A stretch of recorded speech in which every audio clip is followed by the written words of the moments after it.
शाहनवाज जदून साहब, आप एमपी हैं सिंध असम्बली के। सर, आप यहाँ आप आगोश में आए, क्या महसूस कर रहे हैं और क्या पैगाम देना चाहेंगे बुज़ुर्गों के लिए? बिस्मिल्लाहिर्रहमानिर्रहीम।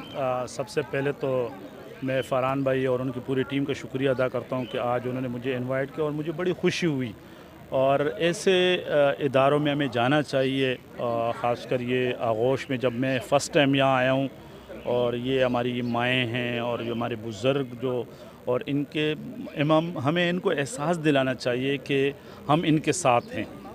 और इस तरह इदारों की बहुत ज़्यादा ज़रूरत है। अभी मुझे यहाँ के जो प्रेसिडेंट हैं वो बता रहे हैं कि कोई हमारे पास मेरा ख़्याल से कोई 40-45 बंदे यहाँ हैं, लेकिन बहुत बड़ी आबादी है कराची की, तकरीबन कोई 2-2.5 करोड़ की आबादी है और काफ़ी उसमें ज़रूरत भी है।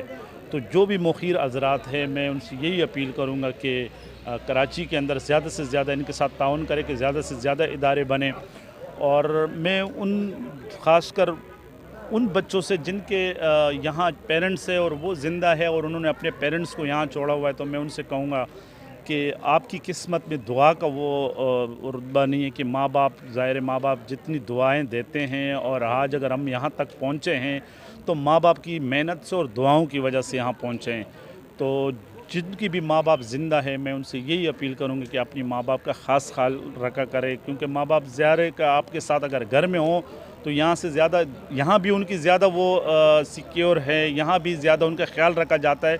लेकिन वो फ़ील करते कि हम अपने बच्चों के साथ हों, अपने पोते पोतियों के साथ, नवासियों के साथ हों। तो मेरी यही सबसे अपील है कि अपने माँ बाप का ख़ास ख्याल रखा करें। और ख़ास कर एक मरतबा फिर आगोश जो ऑर्गेनाइजेशन है, इनका भी शुक्रिया अदा करता हूँ कि ये एक बेहतरीन, मैंने अभी विज़िट किया और इनका देखा एक बेहतरीन इंतज़ाम इन्होंने रखा हुआ है। जो हमारे ये हमारी माएँ हैं जो काफ़ी है और हमारे बुज़ुर्ग जो यहाँ पर है, तो मैं एक मरतबा फिर अपनी तरफ से मुकम्मल ताउन का भी यकीन दिलाता हूँ और इनका शुक्रिया भी अदा करता हूँ। बहुत शुक्रिया।